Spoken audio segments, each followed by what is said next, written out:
ابھی حمزہ شہباز شریف صاحب نے پریس کانفرنس کی، آپ نے دیکھا. یہ ARY کا مائک اٹھا لیں یہاں سے پلیز.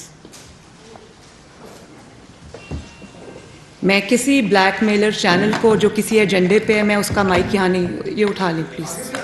Thank you.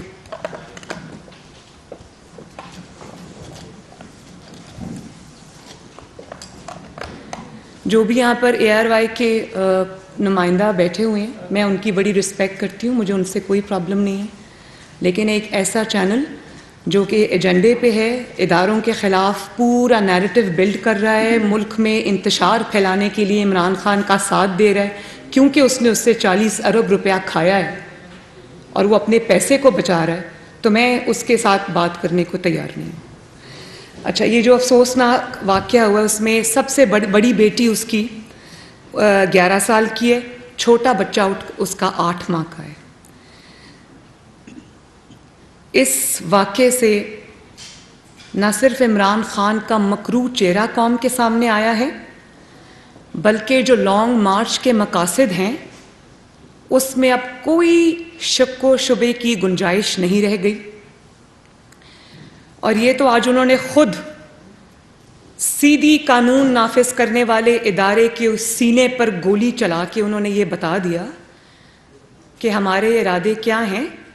لیکن حکومت جو بھی کر رہی ہے، جو بھی پریمپٹیو میجرز لے رہی ہے قوم کے لیے، ملک کے لیے، عوام کے لیے، ان کی آسانی کے لیے، ان کو تنگی سے بچانے کے لیے، وہ حکومت کی ذمہ داری ہے.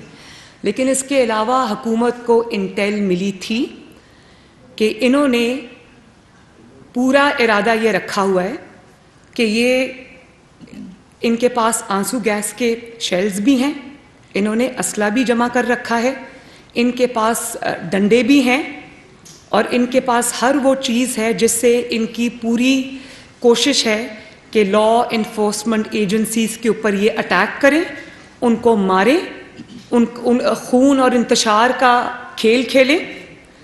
تو اس سے انہوں نے جو آج جس کانسٹیبل کو انہوں نے شہید کیا ہے، اس سے ان کے ارادے پوری طرح قوم کے سامنے کھل کر آ گئے ہیں. بات یہ ہے کہ جو انہوں نے جب یہ حکومت سے نکالے گئے، جب کرسی ان سے چھن گئی، تو ان کو آبویسلی بہت برا صدمہ پہنچا، دھچکا پہنچا، اور انہوں نے پھر وہ ایک سازش کا جو ڈنڈورا پیٹنا شروع کیا، جو جھوٹے خط کا ڈرامہ کرنا شروع کیا، جو کہا کہ میرے خلاف غیر ملکی سازش ہو گئی ہے. اور پھر انہوں نے کہا کہ مجھے پھر وہ بھی جب پٹ گئی تو کہا کہ میرا قتل ہونے والا ہے، میرے پہ قتل کی سازش ہو رہی ہے. دیکھیں، جب وہ سب ڈرامے بازیاں فیل ہو گئیں، جب عوام کے سامنے حق اور سچ آ گیا، تو پھر اب انہوں نے یہ سوچا کہ لانگ مارچ کے ذریعے ملک میں پھر سے ایک طرح سے آگ لگائی جائے، خون اور آگ کا کھیل کھیلا جائے، تاکہ وہ یہ ثابت کرنے میں کامیاب ہو جائیں کہ ملک میں حالات جو ہیں وہ بہت خراب ہیں. اور آج وہ یہ کہہ رہے تھے کہ شری لنکا بن جائے گا ملک. یہ ملک بالکل شری لنکا نہیں بنے گا. اس ملک کو شری لنکا بنانے کی کوشش آپ کر رہے ہیں، لیکن انشاءاللہ تعالیٰ وہ کوشش ہم کامیاب نہیں ہونے دیں گے. دیکھیں، میں یہ پوچھنا چاہتی ہوں کہ جو آج بچہ شہید ہوا ہے، قوم کا بیٹا کانسٹیبل جو شہید ہوا ہے، اس میں اور مریم نواز میں، حمزہ شہباز میں، یا قاسم اور سلیمان جو عمران خان کے 2 بیٹے ہیں، کیا فرق ہے اس میں؟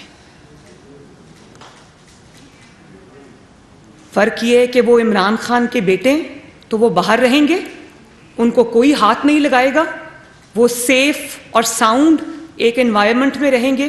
اور یہاں قوم کے بچے، قوم کے بیٹے جو اپنی زندگی انہوں نے وقف کر دی ملک اور قوم کی سلامتی کے لیے، وہ سینوں پر گولیاں کھائیں گے.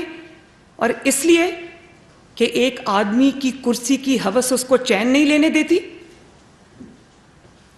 تو میں یہ پوچھنا چاہتی ہوں کہ انقلاب تو گھر سے شروع ہوتا ہے. سب سے پہلے انقلاب گھر سے شروع ہوتا ہے. کوئی بھی تحریک ہو وہ گھر سے شروع ہوتی ہے. کوئی بھی جہاد ہو سب سے پہلے وہ اپنے گھر سے شروع ہوتا ہے. تو اپنے بچوں کو آپ نے لندن میں بٹھایا ہوا ہے اور قوم کے بچوں کو آپ کہتے ہیں کہ یہ جو لو کے تھپیڑے کھاؤ آ کر. بھئی اپنے بچوں کو کہو نا کہ آ کے لیڈ کریں.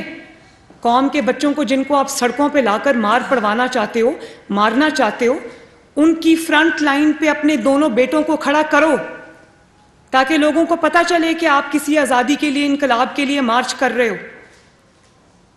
ان کو کہو نا کہ وہ جو تاج برطانیہ ہے اس کے جو حلف انہوں نے اٹھایا ہوا ہے, اس کا جو توق ہے جو انہوں نے اپنے گلے میں, اس حلف کا, تاج برطانیہ کے حلف کا جو توق اپنے گلے میں ڈالا ہے, وہ اتار کے آئیں پاکستان. وہ جو پاسپورٹ انہوں نے برٹش رکھے ہوئے ہیں وہ چھوڑیں اور آئیں پاکستان کا سب پاسپورٹ لیں. اپنے بچے تو وہاں ٹھنڈی ہواؤں میں, اور یہاں پاکستانی قوم کے بچوں کو آپ ترغیب دے رہے ہیں کہ نکلو اور میری خاطر مار کھاؤ, ڈنڈے کھاؤ. ان کو بھی کہیں کہ آ کے ڈنڈے کھائیں, بلکہ سامنے کھڑے ہوں. میں نے جو تحریک کبھی لیڈ کی ہے, جماعت نے میری ذمہ داری لگائی ہے, چاہے وہ پی ڈی ایم کی تحریک ہو یا وہ کوئی بھی تحریک ہو, تو میں تو پیچھے نہیں ہٹی. میں نے بچوں کو آگے مار کھانے کے لیے نہیں چھوڑ دیا. آگے فرنٹ لائن میں خود ہوتی تھی. میں عورت ہوں لیکن میں نے چوڑیاں نہیں پہنی ہوئی. جب نیب کے دفتر میں عمران خان نے میرے پہ پتھراؤ کرایا تو میں نے اپنے کارکنوں کو آگے نہیں کیا. میں گاڑی سے نکل کے کھڑی ہو گئی. میں نے کہا مارو پتھر, میں کھڑی ہوں یہاں پر, کھولو نیب کا دروازہ. میں نے یہ نہیں کہا کہ میرے